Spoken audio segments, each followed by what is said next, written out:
I've now finished rereading all of Rosie Lewis's books. Well, actually, that's not true. There are a couple of short stories left.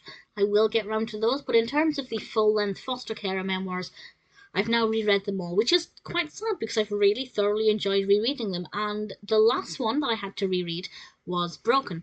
This was originally released in 2017. I would have read it for the first time maybe 3 or 4 years ago.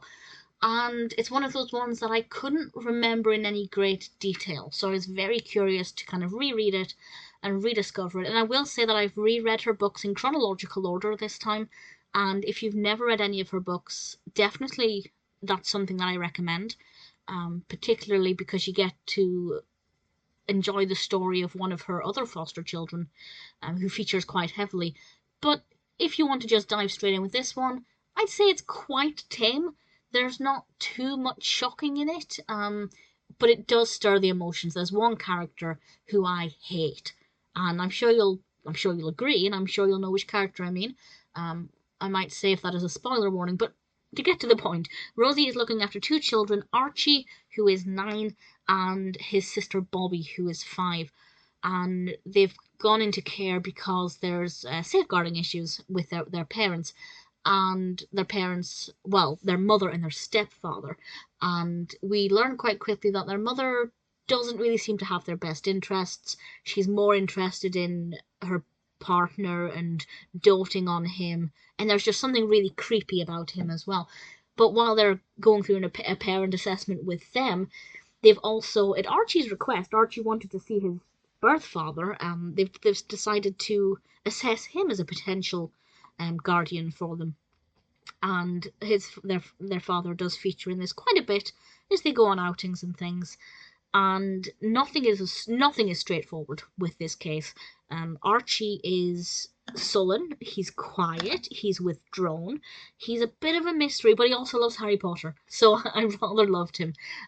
Bobbi is wild, potentially has ADHD, those assessments still need to happen, and she definitely seems quite difficult to look after, but she's got a high level of understanding, so if Rosie asks her to do something, she is communicative. She's very sweet with one of Rosie's other children. So they're very nice children to like, even though Archie is a little bit creepy because of how quiet he is. You know, there's always something underneath the surface that you can't quite get to. And Bobbi is, as I said, quite wild and unruly, but I took a liking to her straight away.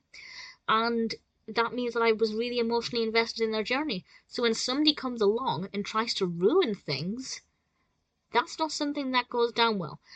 The person, will I say who it is? No, I won't. I'll refrain, but you'll know who I mean. There is one person who's getting in the way of them potentially having a positive relationship with one of their parents, and moving on and things. And that person just wound me up so much and stirred so many negative emotions in me in a way that it was really gripping and really compelling, and I was, really keen to carry on reading the book to find out what happened with this person. But yeah, definitely the emotions for that were very raw and very real.